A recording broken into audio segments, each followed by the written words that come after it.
It began the night the wind stopped, and the stars started to hum. His name was Daniel Moss, 53 years old, hands rough as sandpaper, eyes that had seen too much and believed in too little. He lived alone on a cattle ranch outside Sweetwater, Texas, a stretch of dry earth where the sky went on forever and the silence pressed against your chest like a hand. His wife had passed 7 years before, taken by something the doctors called rare, but couldn't cure. His son had left for the city and never looked back. Daniel stayed behind with the land, the livestock, and a worn leather Bible he read every night before bed, though he wasn't entirely sure why anymore. He wasn't a religious man in the usual sense. He didn't attend church, didn't sing hymns or quote scripture to strangers, but he prayed, sometimes in the barn, kneeling in the hay with his head bowed and his throat tight, whispering words he hoped something might hear. That October night, the air felt different.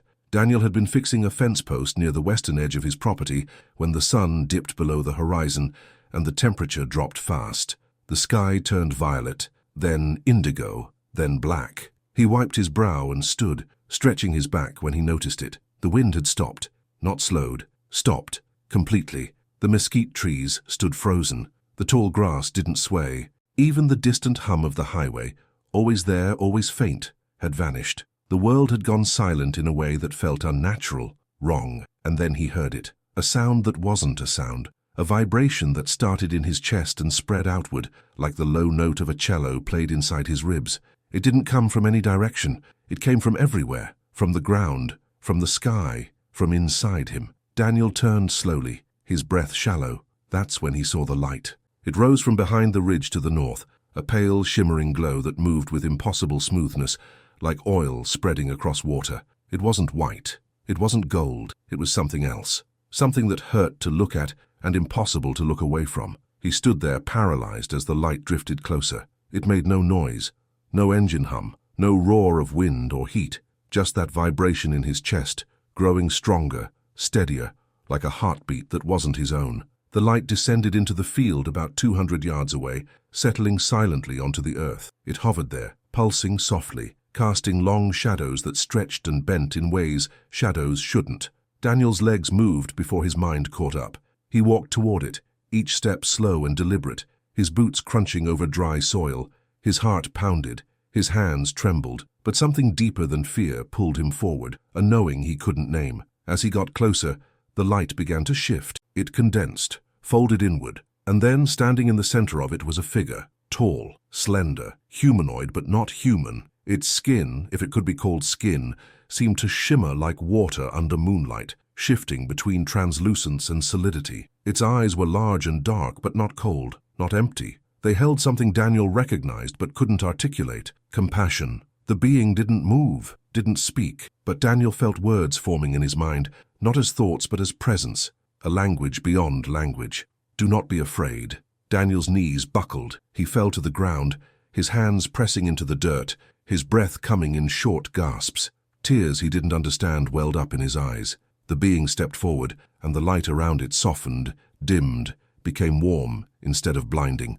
It knelt before him, and Daniel felt a hand, long, delicate, impossibly gentle, rest on his shoulder. And in that moment, everything changed. Images flooded his mind, not visions, not dreams, memories that weren't his own. He saw the earth from above, spinning slowly in the void, blue and fragile and impossibly small. He saw civilizations rise and fall, empires turn to dust, oceans swallow continents. He saw humanity, beautiful and broken, magnificent and lost, crying out into the darkness, searching for meaning, for love, for something beyond the pain. And he saw something else, a presence, vast, infinite, not distant but woven into everything, every atom, every breath, every thought.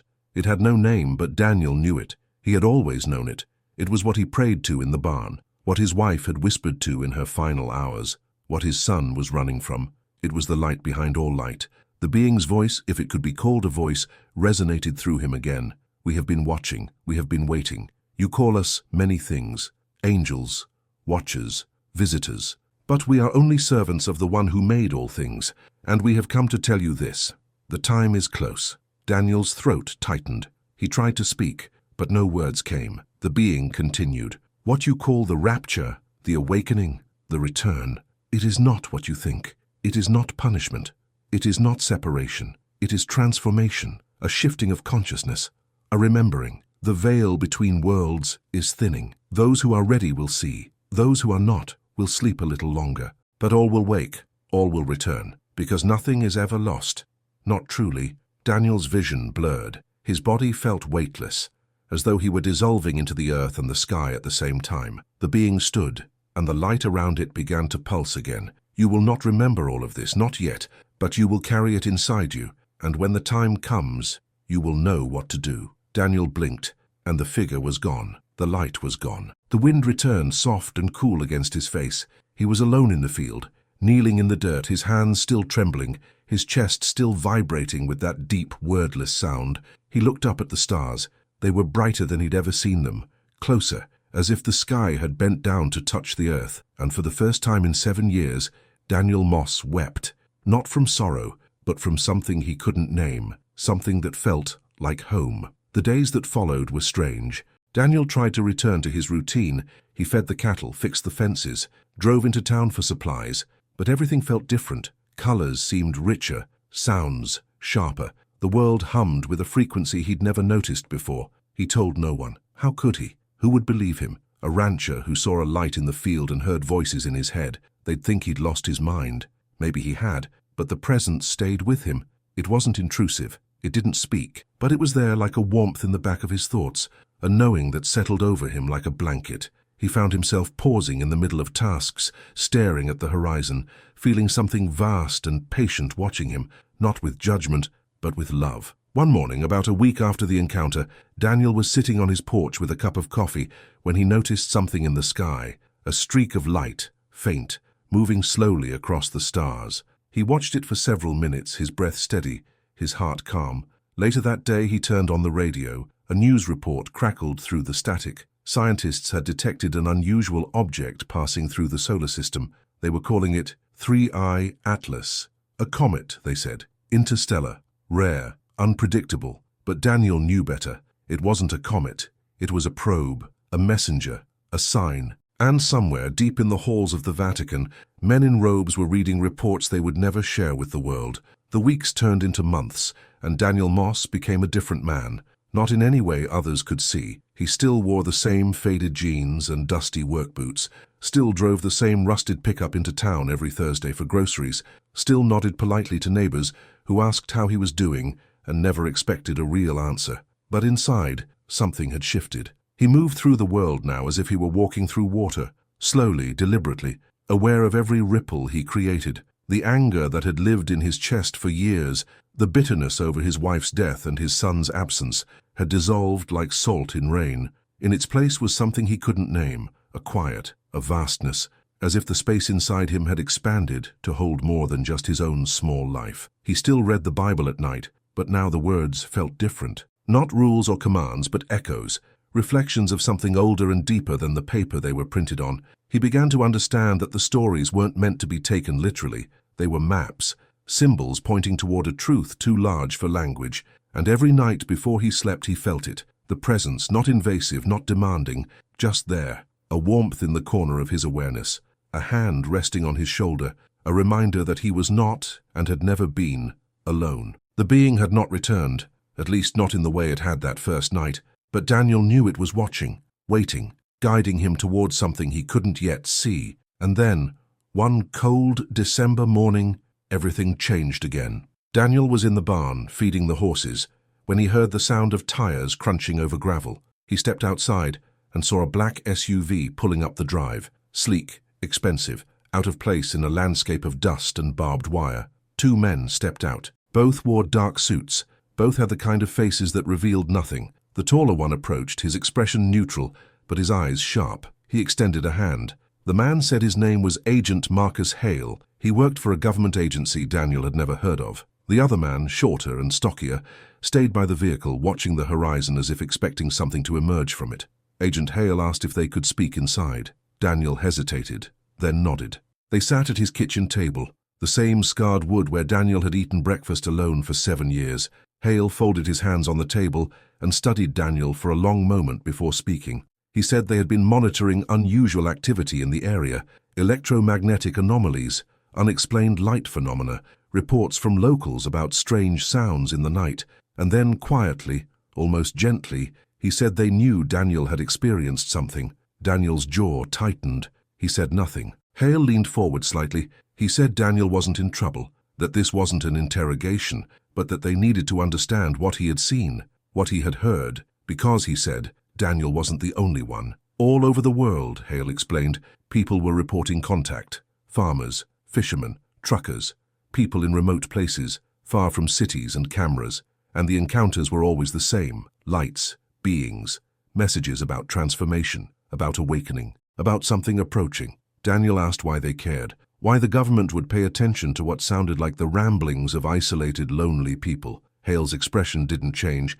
but something flickered in his eyes. He said, because the object they were calling 3I Atlas wasn't behaving like a comet, that its trajectory had changed 3 times in ways that defied natural explanation, that observatories around the world had detected signals, faint, rhythmic, structured, coming from it, and that certain parties, including high-ranking officials in the Vatican, had been briefed on the possibility that humanity was not alone and never had been. Daniel felt his pulse quicken, but he kept his face still. Hale said they believed the beings, whatever they were preparing humanity for something, a shift, a revelation, and that people like Daniel, people who had been chosen for contact, were key to understanding what was coming. He asked Daniel to tell them everything. And Daniel, for reasons he couldn't fully explain, did. He spoke for over an hour. He told them about the light in the field, the being with eyes like deep water, the visions of earth turning in the void, the voice that wasn't a voice, speaking of transformation and remembering, the sense that something vast and loving was woven through all things, waiting patiently for humanity to wake up. Hale listened without interrupting, his face unreadable. The other man took notes on a tablet, his fingers moving quickly and silently. When Daniel finished, the room fell quiet. Hale leaned back in his chair, exhaled slowly, and said something Daniel didn't expect. He said he believed him, not because the government had proof, not because they understood what was happening, but because the pattern was too consistent, too widespread, too specific. Thousands of people across continents and cultures describing the same thing, the same message. That the veil was thinning, that something was returning, that humanity was standing at the edge of a transformation it had been promised for millennia, but never truly understood. Hale said the Vatican had convened a secret council, scientists, theologians, military advisors. They were trying to determine whether this was a spiritual event, an extraterrestrial one, or something that transcended both categories entirely. And they were terrified, not of the beings, but of what would happen when the truth became public, when people realized that the God they had prayed to, the heaven they had imagined, the angels they had worshipped were real, but not in the way they thought, that the divine and the cosmic were not separate, that the kingdom of heaven was not above but within, and all around, always had been. Hale asked Daniel if he would be willing to meet with others, people who had experienced what he had, to share what he knew, to help them prepare. Daniel looked down at his hands, calloused and scarred from decades of work, and felt the presence again, that warm, patient knowing. He said yes. 2 weeks later, Daniel found himself sitting in a small conference room in a nondescript building outside Albuquerque, New Mexico. There were 12 of them, a truck driver from Montana, a fisherman from Maine, a mechanic from Louisiana, a school teacher from Ohio, a nurse from Arizona, all ordinary people, all carrying the same quiet weight in their eyes. They sat in a circle, and one by one they told their stories. The trucker had been driving through the Rockies when his engine died, and a light descended onto the highway. The being had told him that the road he was traveling was not just physical, but symbolic, that every human was on a journey back to the source, and the destination was not a place, but a state of being. The fisherman had been alone on his boat, miles from shore, when the water began to glow. A figure rose from beneath the surface, radiant and calm, and told him that the ocean was a memory, that all life had come from the water, and all life would return to it. That separation was an illusion, that everything was one vast breathing organism, dreaming itself into existence. The mechanic had been under a car in his garage when the tools around him began to hum. The being had appeared through the wall, as if stepping through a curtain, and told him that what he fixed with his hands was a reflection of what needed to be healed in the world, that every act of repair, no matter how small, was sacred. The schoolteacher had been grading papers late at night when the lights in her classroom flickered and a presence filled the room. It told her that the children she taught were not blank slates, but ancient souls wearing new faces. That teaching was not about filling minds, but about helping them remember what they already knew. Each story was different, but the message was the same. Wake up, remember, transform. Daniel listened, his chest tight, tears streaming down his face. He wasn't crying from sadness. He was crying because he finally understood. He wasn't crazy. He wasn't alone. And this wasn't happening just to him. It was happening to all of them, to humanity. That night, after the meeting ended, Daniel stood outside the building staring up at the sky. The stars were sharp and cold, scattered like salt across black cloth. He thought about his wife, about how she had suffered at the end, her body failing, her mind slipping away. He thought about the night she died, how he had held her hand and begged God, whoever, whatever that was, to take the pain away, and how, in her final breath, she had smiled. Not a grimace, a real smile. As if she had seen something beautiful waiting for her on the other side. He thought about his son, who had left home angry and afraid, searching for meaning in cities and strangers and substances that numbed the ache. He wondered if his son had ever felt it, the presence, the knowing, or if he was still running. And he thought about the being in the field, about the way it had looked at him, not with pity, not with judgment, but with recognition, as if it had always known him. As if he had always known it. Daniel closed his eyes and let the cold air fill his lungs. He whispered into the darkness, not sure if anyone was listening, but certain that it didn't matter. He said, "Thank you," and the presence, warm and patient, seemed to hum in response. Over the following months, Daniel's life became something he never expected. He was contacted by researchers, interviewed by theologians, invited to speak at private gatherings where scientists and mystics sat side by side, trying to make sense of what was happening. He met people who had devoted their lives to studying consciousness, quantum physics, ancient texts, people who believed that humanity was on the verge of a leap, not technological but spiritual. They told him about studies showing that near-death experiences reported the same visions he had, that meditators who reached deep states of stillness described the same presence, that indigenous cultures around the world had spoken for centuries about star beings and sky people who came to guide humanity during times of transition. They told him that the Catholic Church had quietly acknowledged the possibility of extraterrestrial life, that Pope Francis himself had said he would baptize an alien if one asked, that the Vatican had been preparing in secret for the day when contact became undeniable. And they told him about 3i Atlas.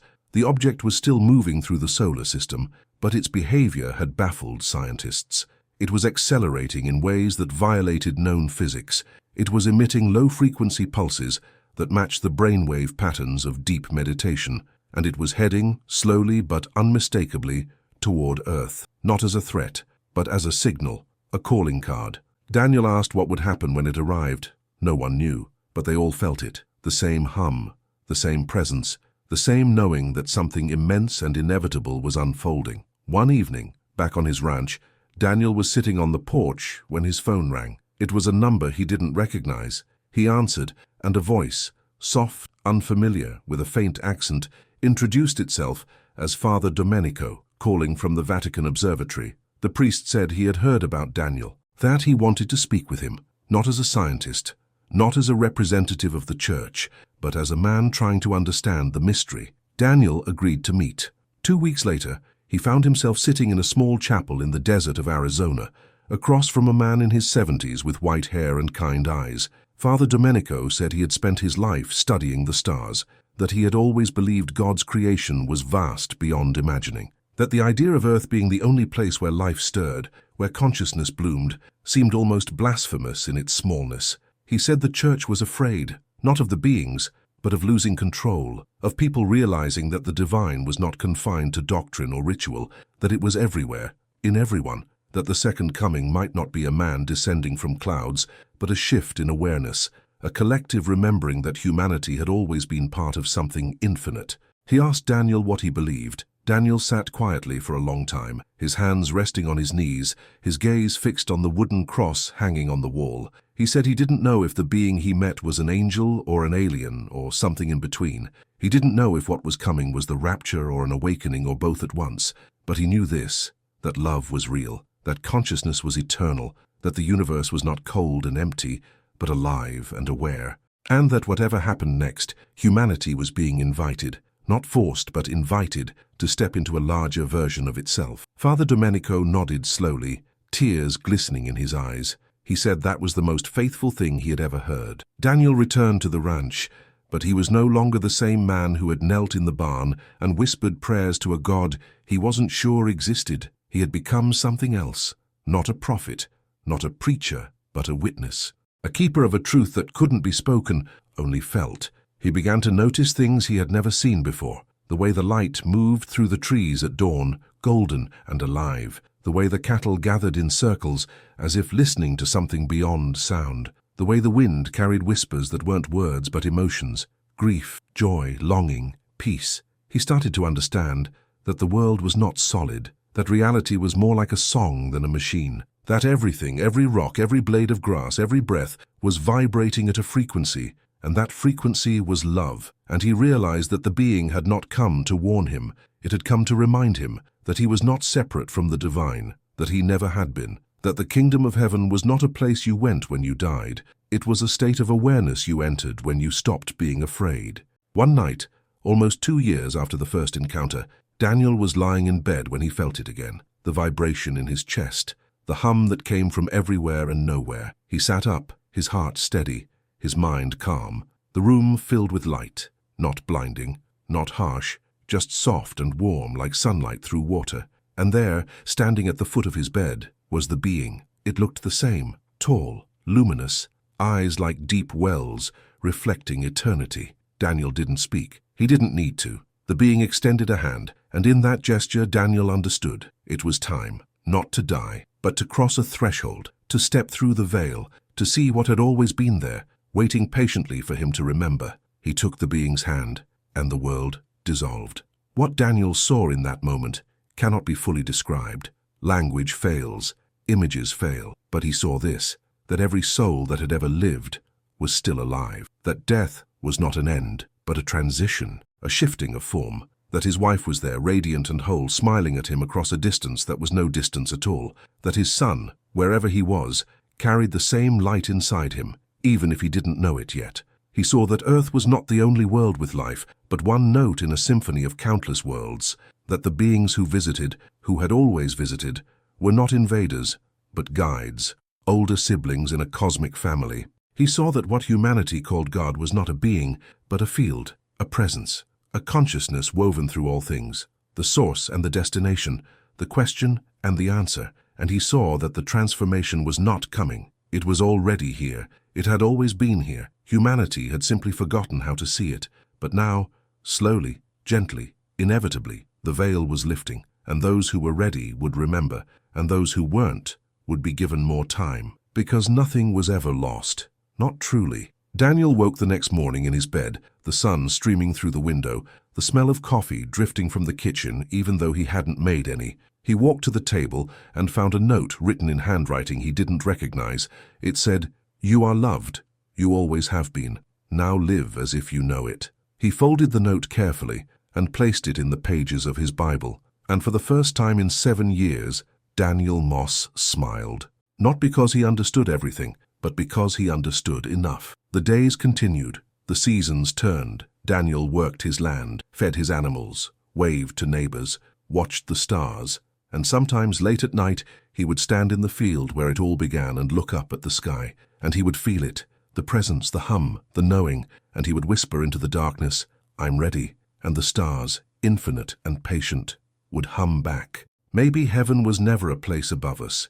Maybe it was always the light that appears when we stop running from ourselves. Maybe the angels were never separate from us. Maybe they were us, in a form we had forgotten. Maybe God was never distant. Maybe God was the space between heartbeats, the silence between words, the love that holds all things together, even when we can't see it.